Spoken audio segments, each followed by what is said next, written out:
Hi, LindaBauwin here from StampingWithLinda.com, your cardiologist since 1997, helping you create cards from the heart.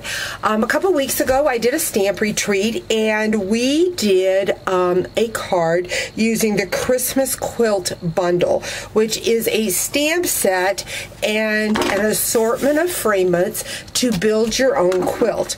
Well, everybody's quilt is always different, so I just gave them a basic create a fold design and then some of the papers from the DSP pack that matches this bundle.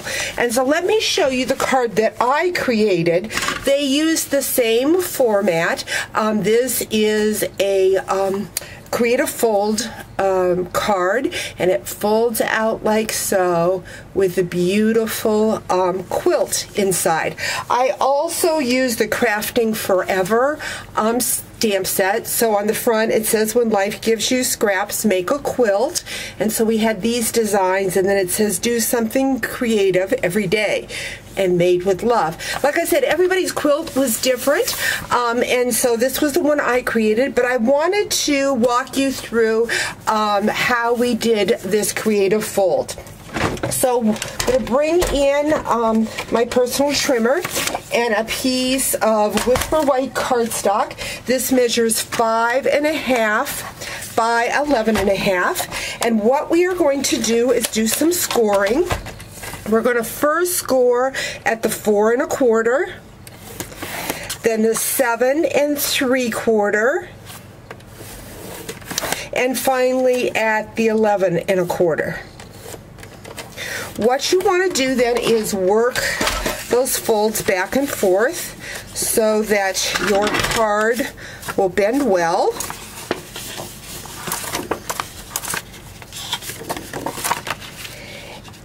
Next, what I did was I took my personal trimmer, the 5.5 inch side, put it back in my trimmer with that 1/4 inch score line at the top, and I went in 5/8 of an inch, and this time I cut all the way down to the last score line. So I've got this cut right here, and then I just take a pair of snips and snip that off.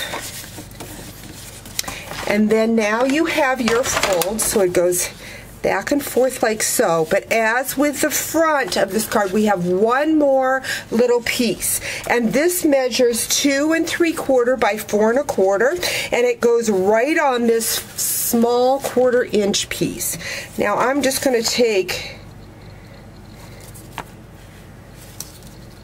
the tear and tape and run down there.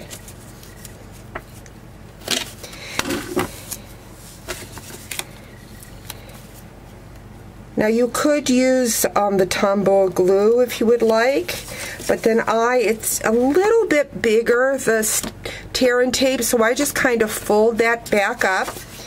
And then I'm going to lay this piece of cardstock right on top there.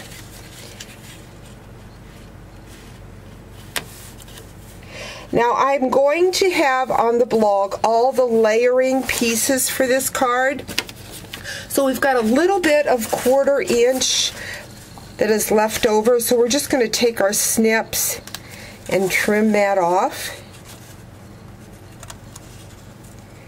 And there you have the basic fold for this card, like so. Whoops, got it going the wrong way. Let's go this way.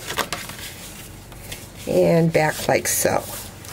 Bring in that finished card, putting up like so, and then finally like so. Again, click on the eye at the top. It'll head you right over to my blog, StampingWithLinda.com, and you can get more information on how to layer this card and make your own creative quilt.